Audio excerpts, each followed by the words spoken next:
was no need for this man to die. He had crash-landed successfully. He suffered no injuries, no broken bones. Even without equipment, he could have survived. All he needed was matches.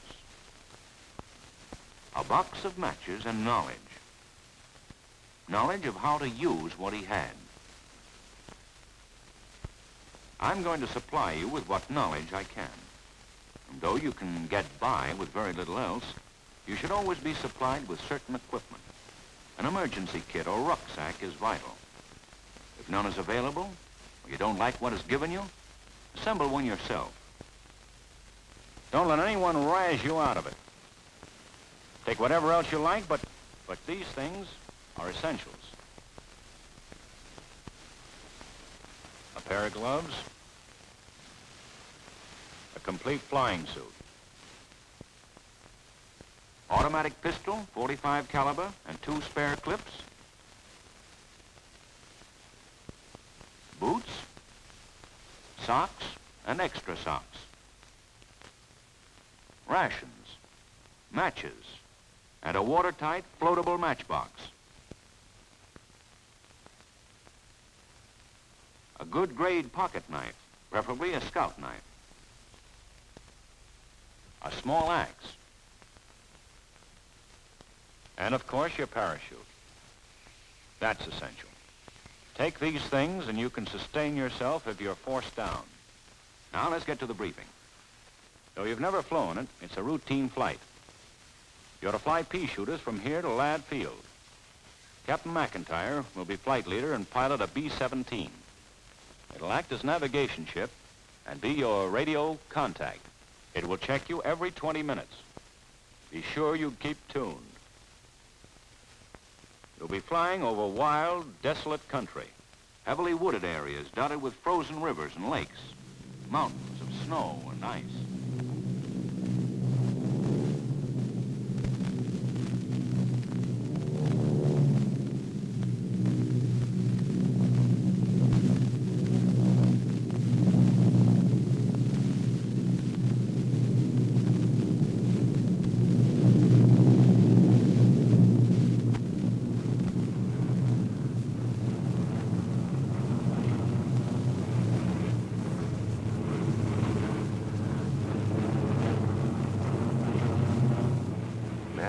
What a world.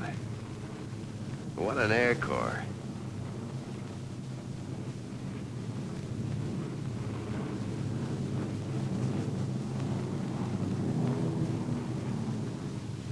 Three days ago, I was sunning myself at Miami Beach.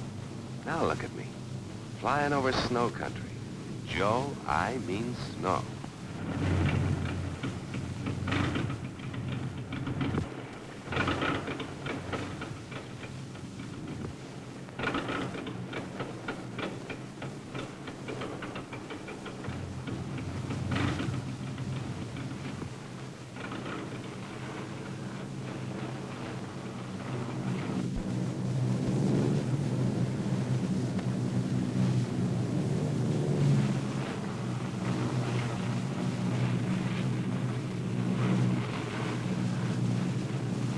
Howdy to McIntyre.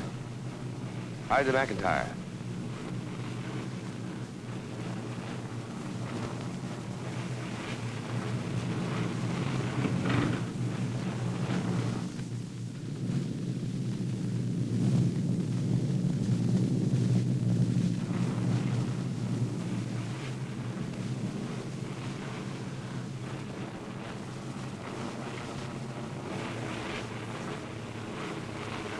Howdy to McIntyre.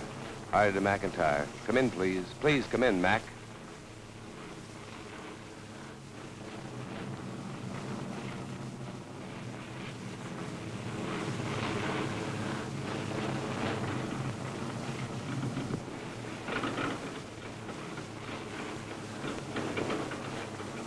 Howdy to briefing officer. Come in, please.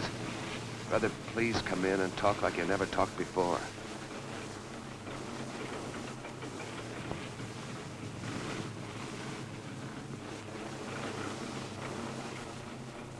There was no need for this man to die.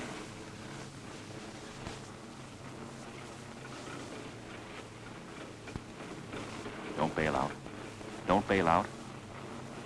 Do not bail out. Do not bail out unless there's uncontrollable fire or structural failure. Always stay with the airplane. It affords protection on the ground and greatly increases your chances of being seen by searchers.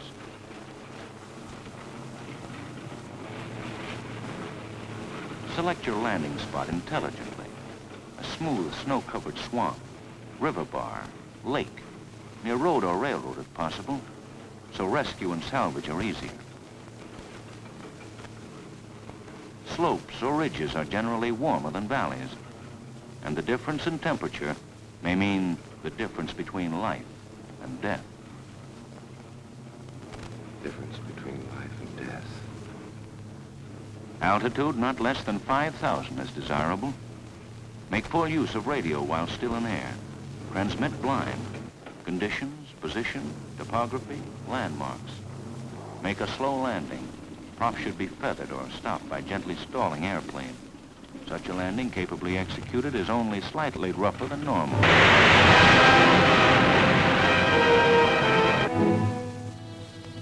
Don't get out of plane unless absolutely necessary.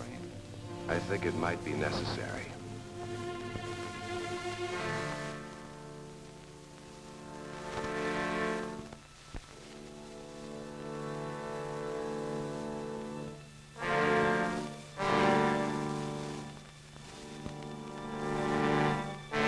Well, I'm down, and all in one piece, I think. Slightly rougher than normal. Where does that briefing officer get that? He said. Always make a belly landing. With your gear retracted, danger of turning over is very slight. Now he tells me.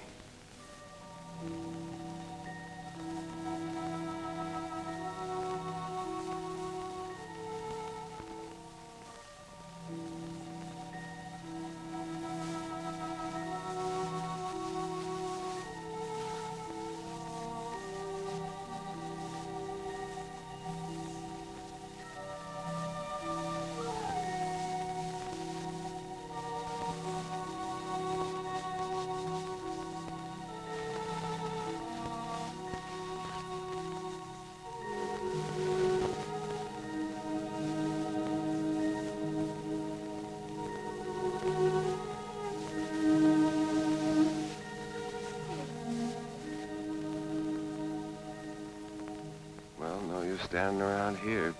Better be finding some place I can dig in and try to get word back.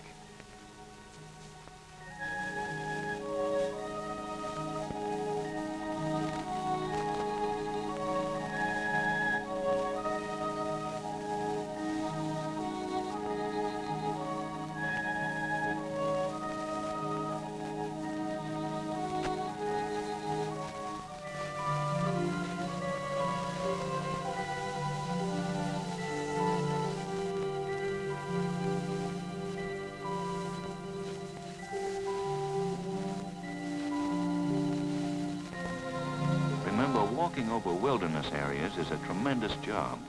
You'll not be able to make more than a mile an hour. Walking is a last resort. Stay with your plane, except when positive of your position, positive that shelter is within easy reach. Never attempt to travel without adequate equipment. In ordinary flying gear, you cannot last more than 2 days.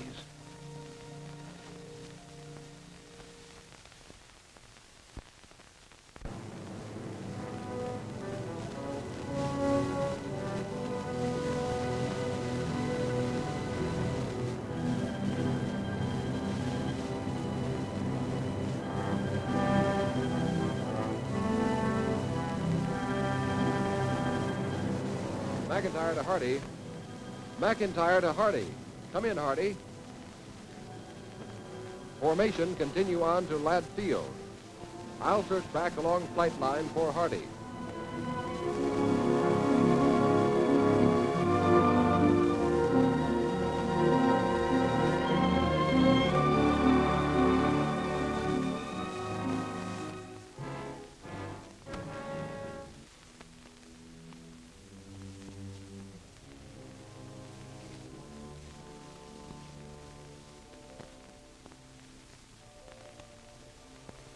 Just in time. Sure sucks in fast around here. They'll never find me in this stuff. The Air Corps doesn't let men stay lost. Your outfit, your pals know you're missing, and they'll search until you're found. Your main business is to help them, right where you are.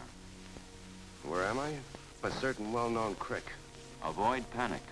Conserve your energy. Be calm. Take stock of the situation. See what can be used. The hardy complete camping outfit. One pocket knife, one match pack, one jerk. Your chute will provide you with ample material for many uses. Don't hesitate to use it, or any parts of the airplane. Equipment is much easier to replace than pilots. There's plenty to occupy your attention. Drain oil for future use before it congeals.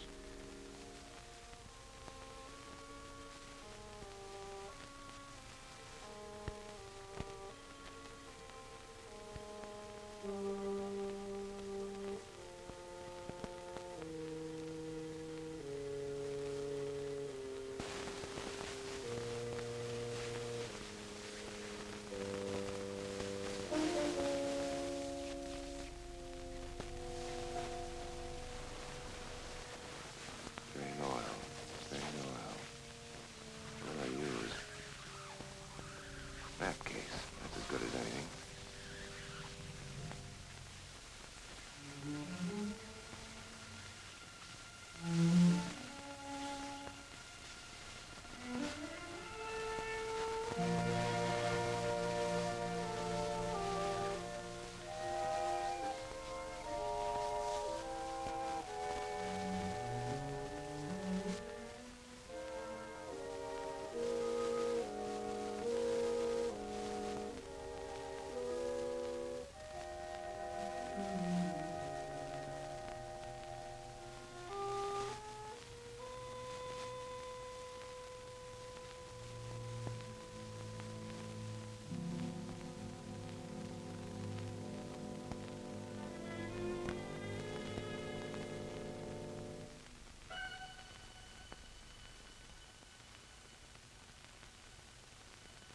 Build a fire as soon as possible and make camp.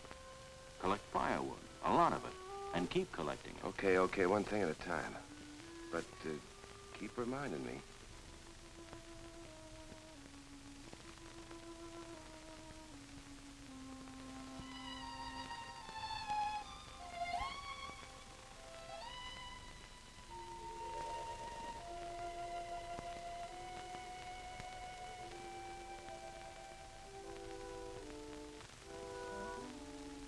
Collect firewood.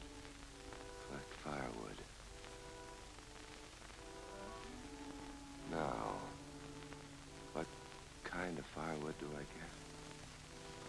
It's hard to tell dead from dormant wood in extreme cold. But look for dead wood. It burns more easily.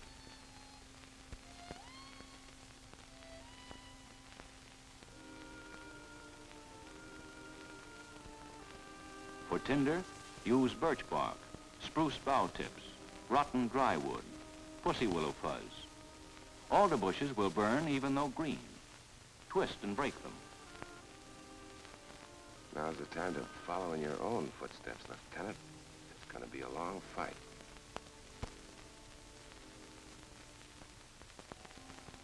Round 2 coming up. The wood sure got all the weight in this bout. Don't expend energy aimlessly. Plan your actions. Get the most done for every effort. Great old second, that briefing officer. Plan actions. Plan actions. What can I use as a sled to haul wood? Uh-huh, that ought to do it.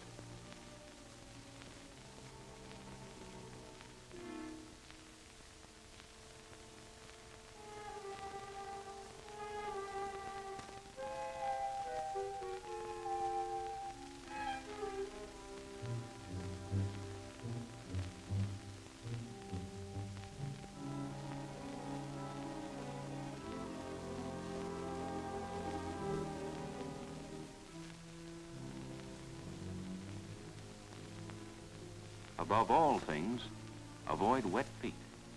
Wet socks and snow in your flying boots quickly destroy their insulating ability.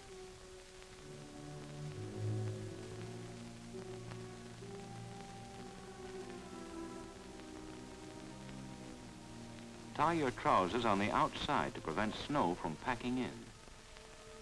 I better start remembering these things before they happen. No wonder my dogs are cold and wet.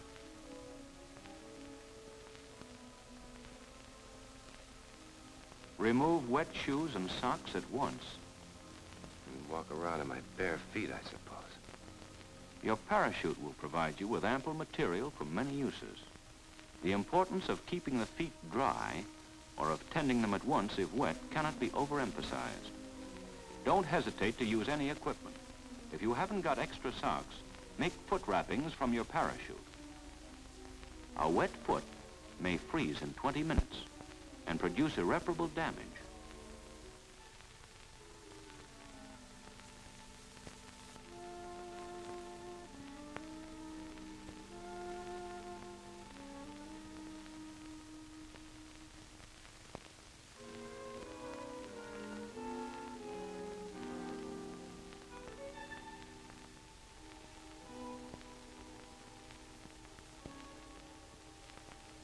We spread it on the wing, we cut it better. Lieutenant, sometimes your cleverness amazes me. Cut material into strips about 10 inches wide and 6 feet long.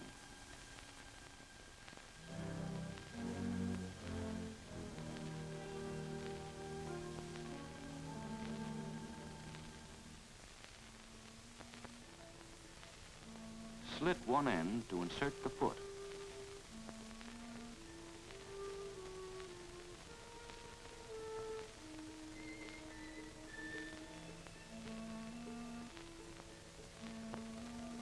Put the strips next to your body to warm the silk.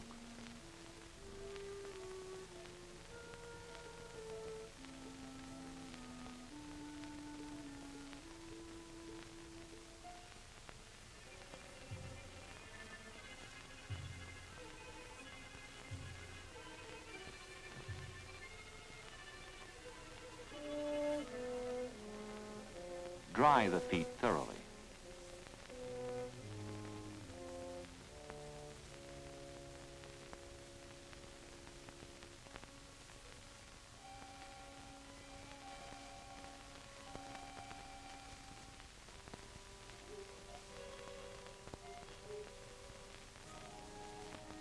Make sure there's no snow on the material and wrap the strips, not tightly, around your foot and ankle.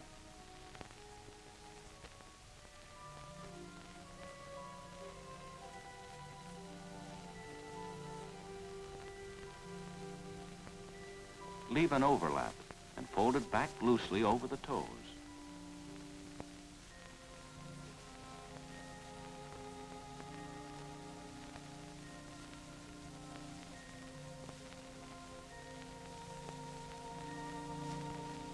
Continue wrapping so that there are at least 3 layers of cloth over each part of the foot.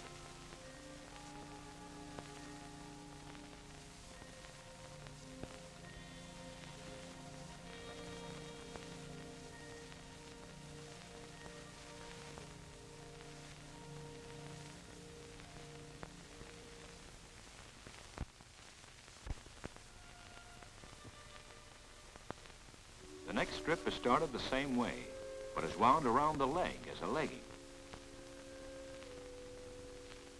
Alternate this way, wrapping each leg until an inch thickness or more has been laid, depending on the weather, and secure the leggings with parachute cord.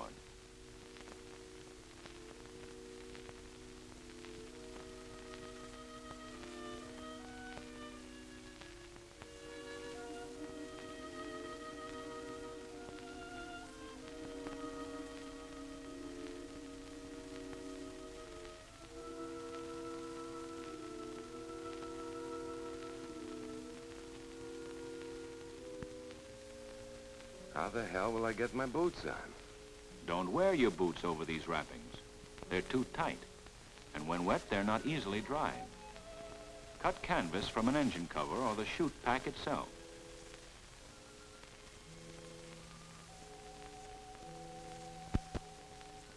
fashion it into an overshoe.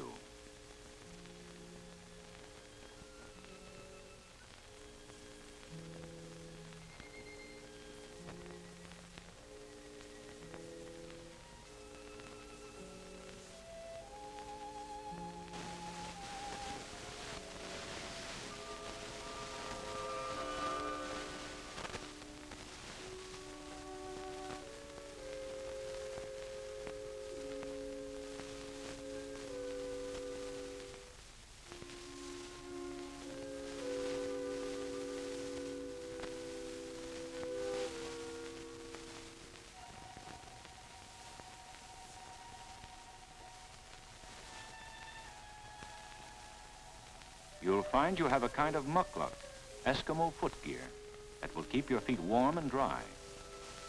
Remember, your feet must be protected at all costs.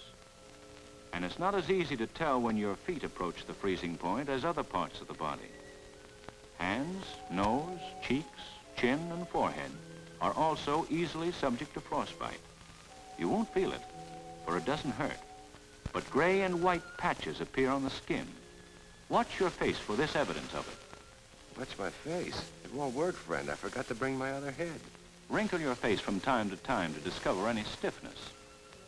If the flight surgeon who passed me could only see me now. Let's take a look at this in the mirror.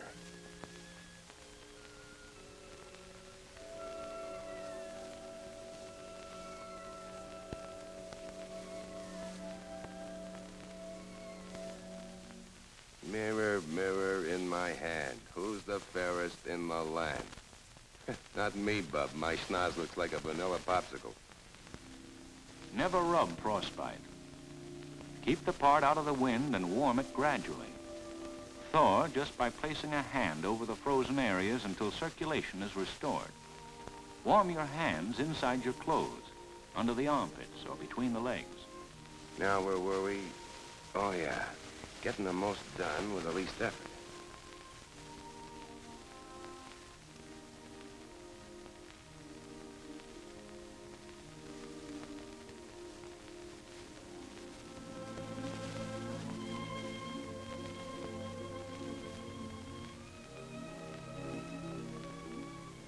Soak pieces of canvas in the oil for future use in lighting fires or making smoke signals.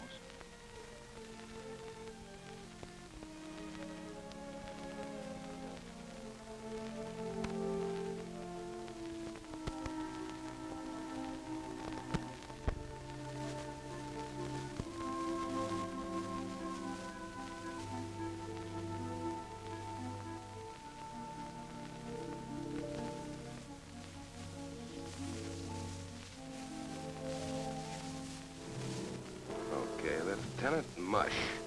Mush on back for that wood. Boy, I never thought I'd wind up as a one-man dog team.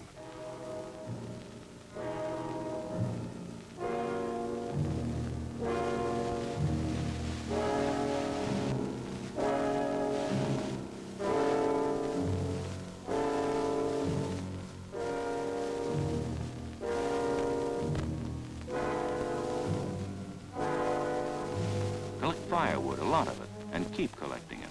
You'll need larger pieces for a long-lasting fire. In extreme cold, wood is very brittle.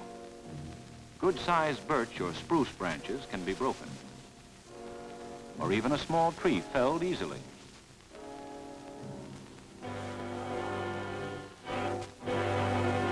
And me with it.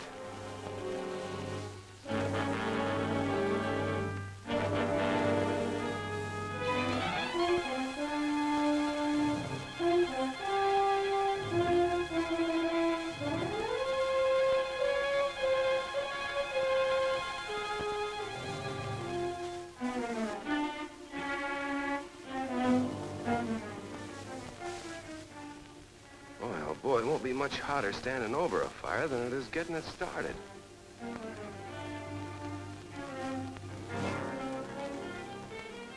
Always unbutton or remove clothing layer by layer before you start to perspire. You must keep clothes dry and free from perspiration. Damp clothes, especially wool, lose their insulating quality and cause freezing. Moisture conducts heat away from the body, Men literally go out from conduction. All right, but all I gotta say is this is a hell of a spot for a striptease. In working or traveling at 40 below, men can strip down to their shirt sleeves and be safer than when fully clothed. Do. Yes, and as warm. Yeah, I guess I'm old-fashioned, but it seems to me I ought to wear a lot of clothes when I'm up to my crotch in snow. Tight clothing is dangerous. It impairs the circulation. Always permit free passage of air.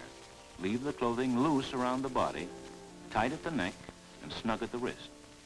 That traps the warm air, and the cold air being heavier won't rise. Like me tomorrow morning. Freezing to death often results from becoming overheated. All right. What good is all this remembering? What am I knocking myself silly for? They'll probably never find me. Probably haven't even any idea where I am. If our radio checks are okay, then he should be down right about here. Frank, how's the weather? A little on the stinky side, Mac. Well, we want to get up and look for Hardy first thing in the morning. There are heavy clouds and moderate icing in the pass, and low ceilings over most of the route. Might lift some overnight, though. Well, order the best, because we're going to start searching tomorrow in anything better than 00.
Oh, nuts. Frail sticks. But sometimes a man's strongest link to life. Guard them. You could say that again.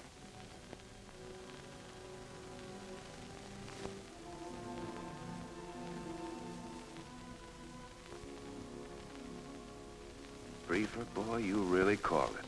This tinder burns like a top sarge.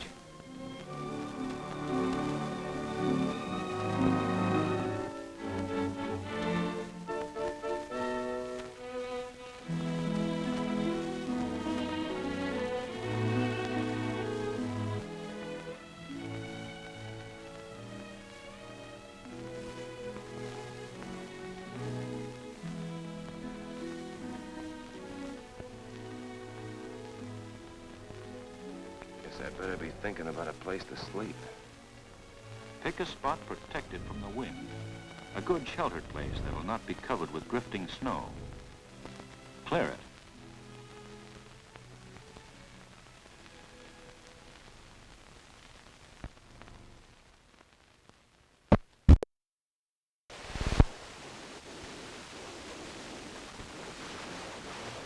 Then get a stout pole.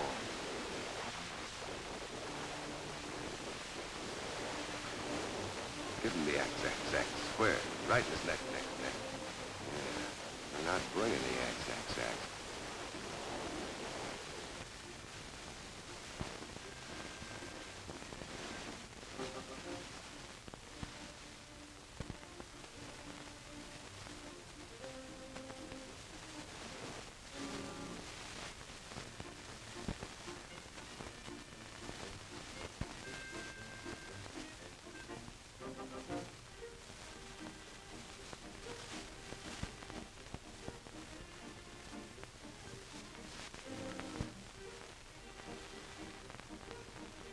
Wire.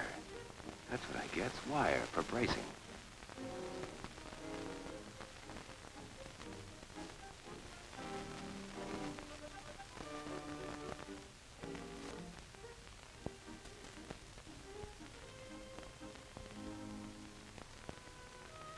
It's easiest to get at.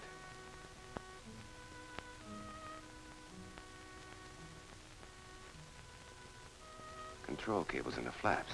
Perfect. It's using your beam, Lieutenant.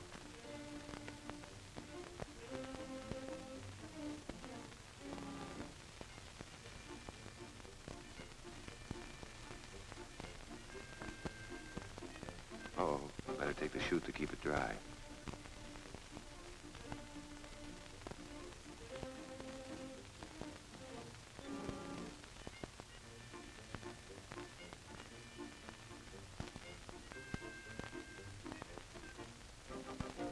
Lay the pole from the crotch of one tree to the other.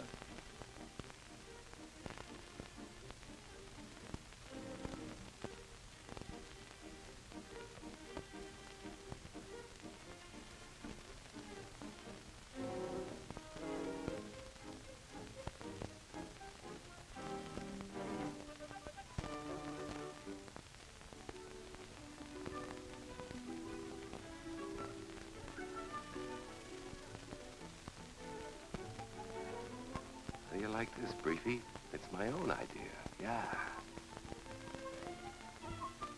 Now construct a framework of poles.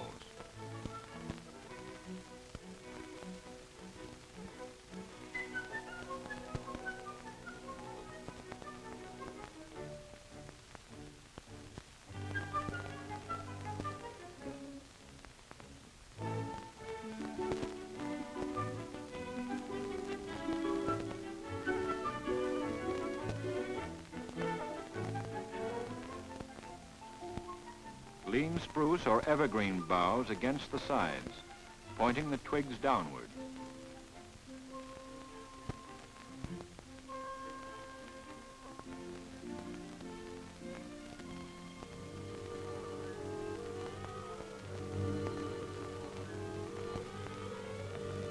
Patch the sides with brush.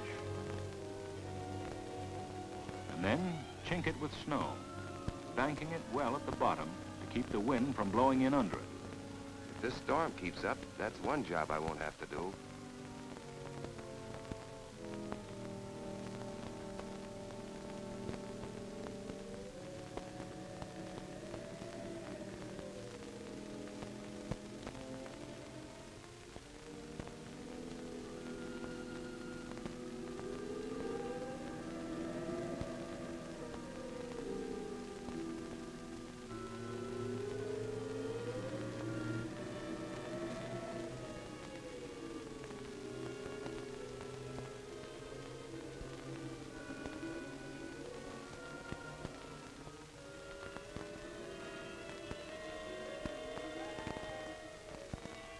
You're not through yet. Pack down or brush out all snow on the inside. Make a mattress of pencil-thick spruce bough tips to insulate you from the ground.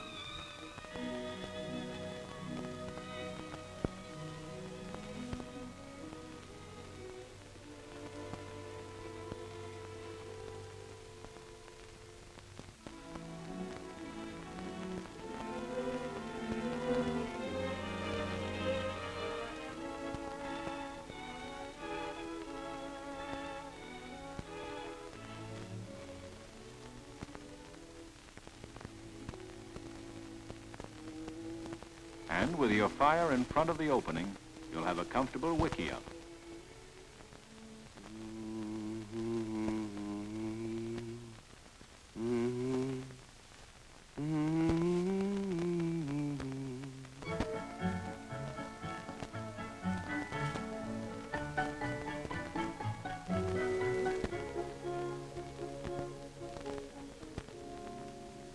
Conserve your matches. Don't smoke unless you get a light from the fire.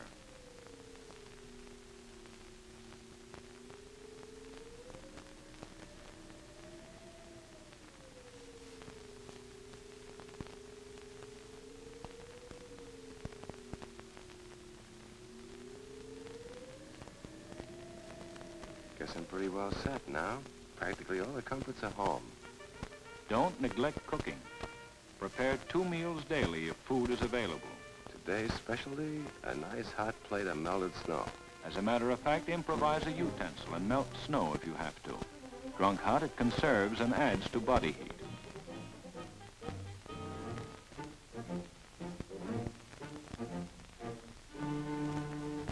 Wish I had a recipe for boiled boots.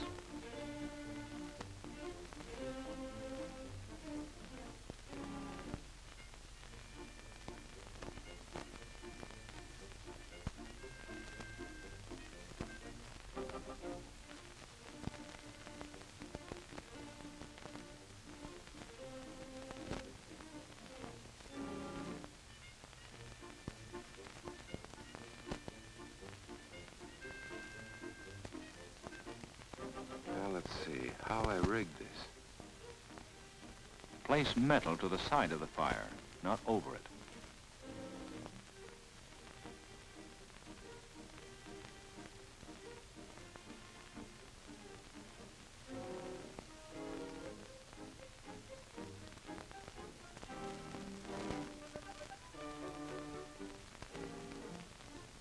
I could at least have had hot chocolate if I'd have brought along a chocolate bar.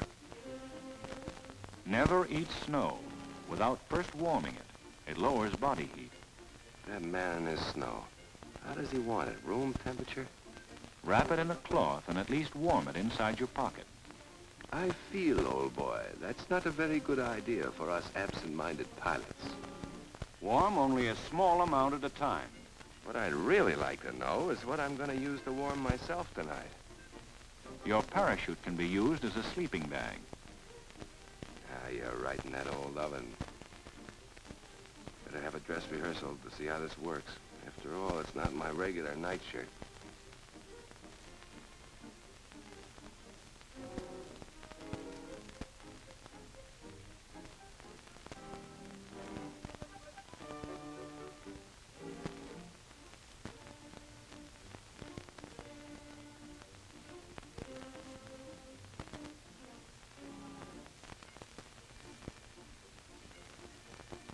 Take care there's no snow on you or the chute. Then simply wind it around you. Leave enough material at the bottom to tuck around your feet, and at the top to form a hood. Maybe I shouldn't sleep. Get plenty of sleep. You can survive many days without food if you relax. Your body is a good furnace. Good enough to keep me from freezing in my sleep? Cold will awaken you before you freeze, unless you're exhausted. And exhaustion comes from forcing yourself to keep awake or keep moving when rest and sleep should be taken. In cold regions, that is absolutely essential. You sold me.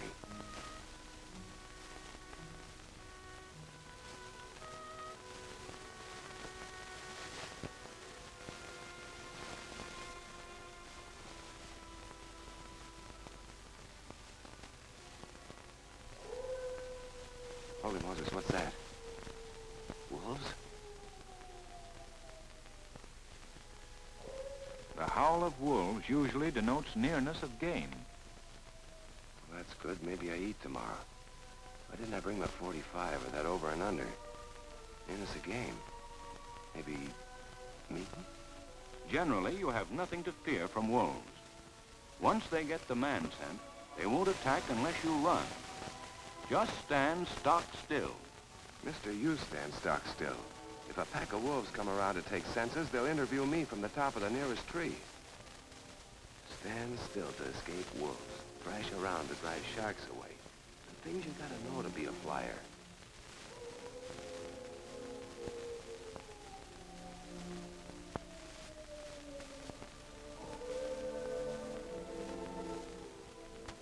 What was it the briefing officer said about taking an emergency kit? I'll sure know better next trip, if there is a next trip. Assuming he went down at a point midway between the last two radio checks, your best possibility is in this area. Right. Previet, you search the valley flats from Northway to Toke River. Hold your altitude down to 800 feet, mark your flight line, and indicate any ground fog areas so that we can cover them later. Roger. Snezzy, you take the area along the valley from Toke River.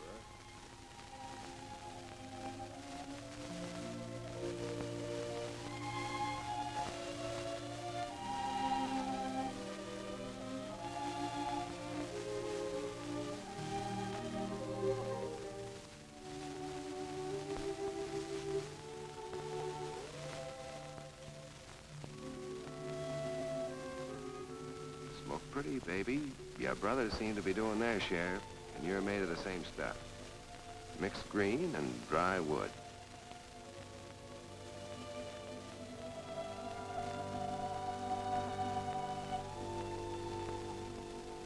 I'll even feed you this good solid oil.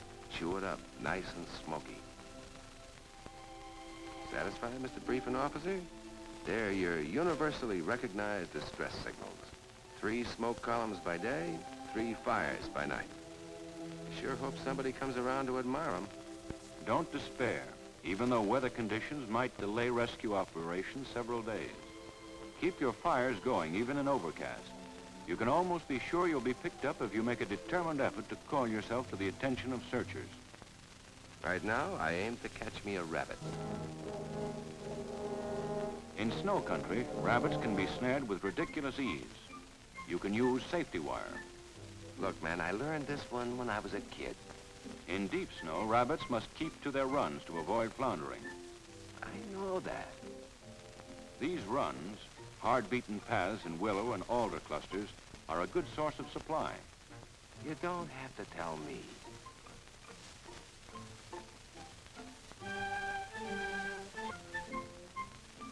Just set a snare in the run. See? You do it this way.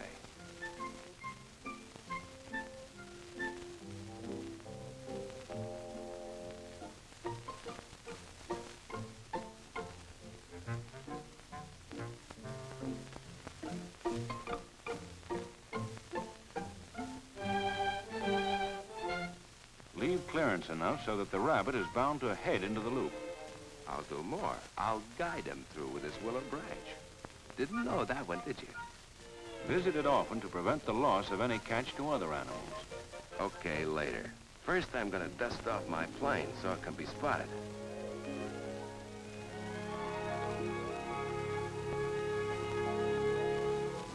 You can sometimes fish successfully by melting a hole in the ice of a stream or lake.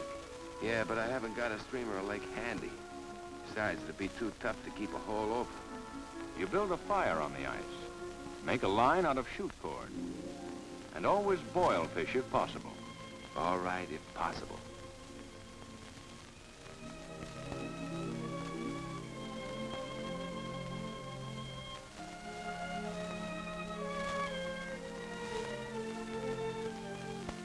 That takes care of that. To make your plane even more visible from the air, put bright-colored or reflecting objects on the wings. There, that ought to be enough to attract them. Your radio may even be used after a crash landing. Radio, I forgot about that.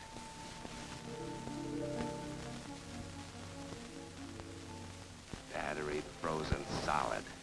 I could have kept it warm by the fire. Might have been able to get a spark through it. You could have gotten a spark from it, too, to start a fire if other methods failed. Well, I just have to take chances on the signals I have. You can tramp out the letters SOS in the snow and outline them with branches. Outline them with branches. That's a great idea. Glad I remembered that one. At night, if a plane's motors are heard, signal flares or landing flares or a very pistol can be used. If you have them.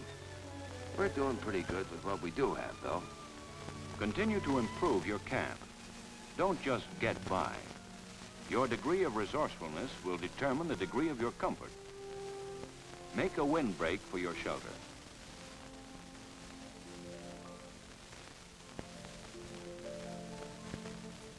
Avoid snow blindness.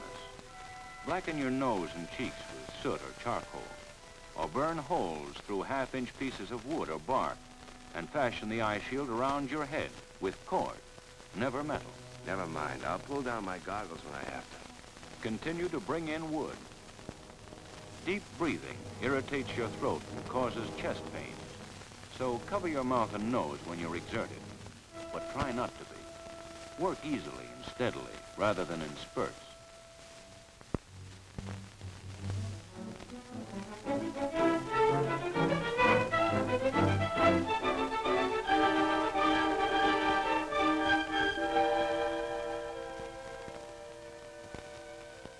Construct supports.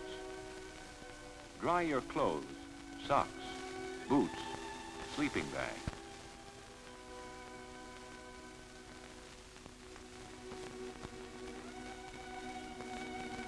Take care that they cannot be burned or scorched. Strengthen and insulate your shelter well.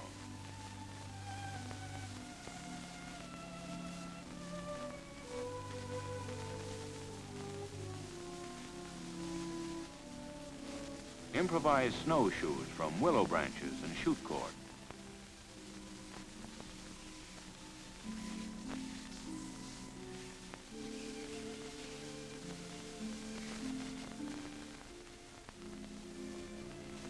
Now, let's see about using this.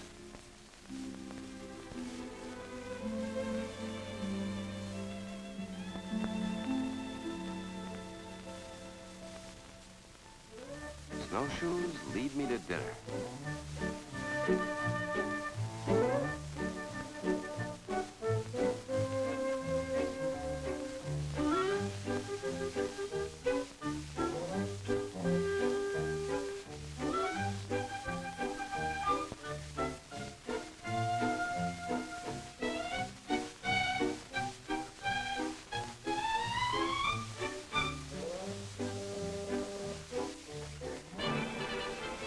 Brer Rabbit, patriot. He serves his country by being served to a guy who's serving his country.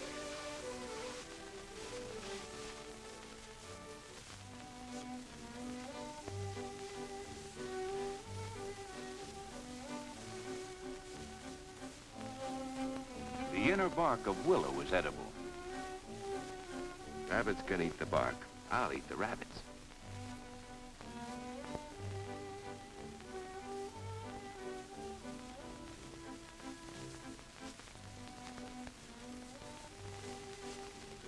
Chunks of meat should be removed 2 minutes after the water boils to preserve essential vitamins. Eat meat rare and drink the juices. Don't worry, there'll be nothing left of this rabbit. I might even chew the bones.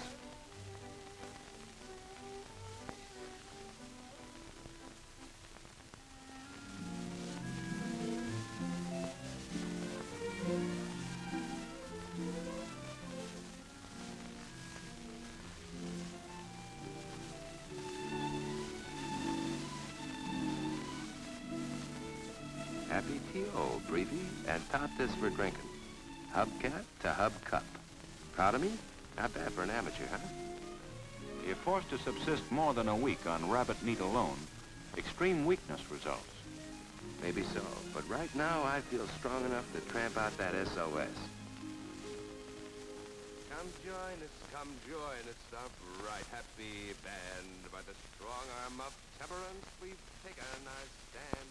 We don't smoke tobacco because we do think that all boys who smoke it...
Can't land.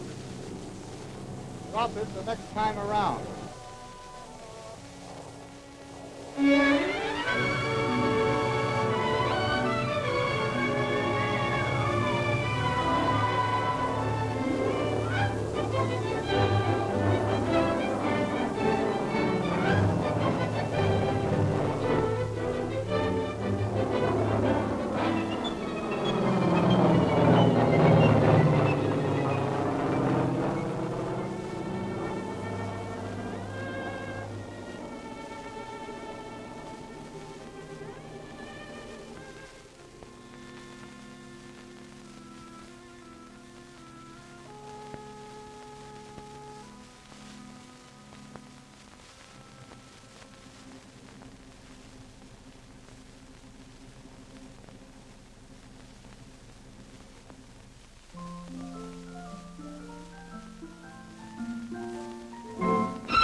One less than Hardy, they always call me. I'll keep snow out of there this time.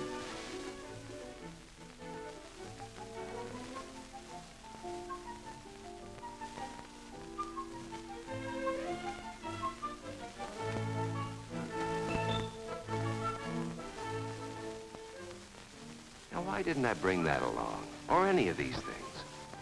Your emergency kit will explain itself. Common sense and ingenuity will determine how to extract its fullest advantages.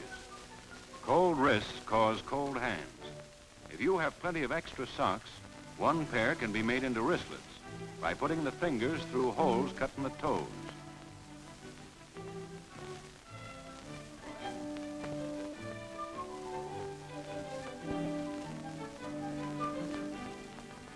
Gee, I could settle down here and set up a trading post.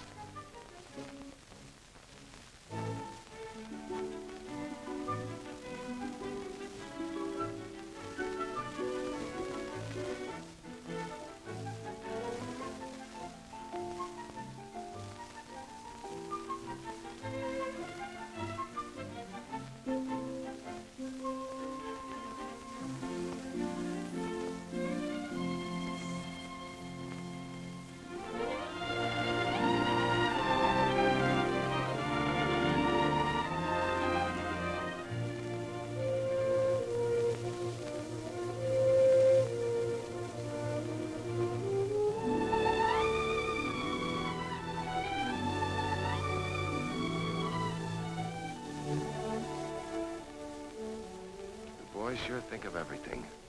Now, if they just top it off with a good shot of brandy. Do not drink liquor. It remains fluid at very low temperatures and will seriously rob the body of heat. Okay, but something tells me when I get out of this, I'm gonna get myself seriously robbed.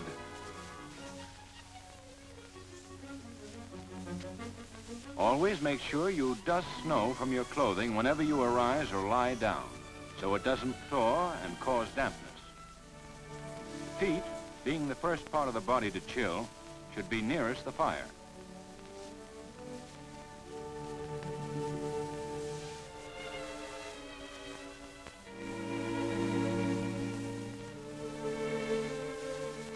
Even in severest cold, be sure you get sufficient oxygen when you sleep. Mister, in this cloud of dawn, smothering will be a pleasure. This is for me. From now on, I'm gonna carry around one of these like a tobacco pouch. Man, this is living. All I need now is... Why'd I ever pass up that little blonde in Edmonton?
What happened? Hardy!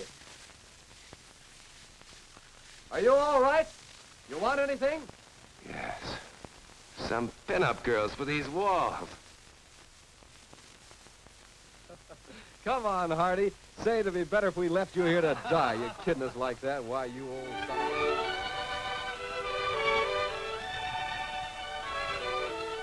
Remember these things well. Cold can maim worse than shell fire. Roger, Briefy. Wilco. Keep on pitching and preaching. Yes, Hardy, I will. But right now, I'd like you and all you Hardys to meet someone who also belongs in this picture. Someone who can do a little pitching and preaching of his own. Yes, I belong in this picture. I'm Pennington. And I've been through what you've seen. Only I didn't know what to do.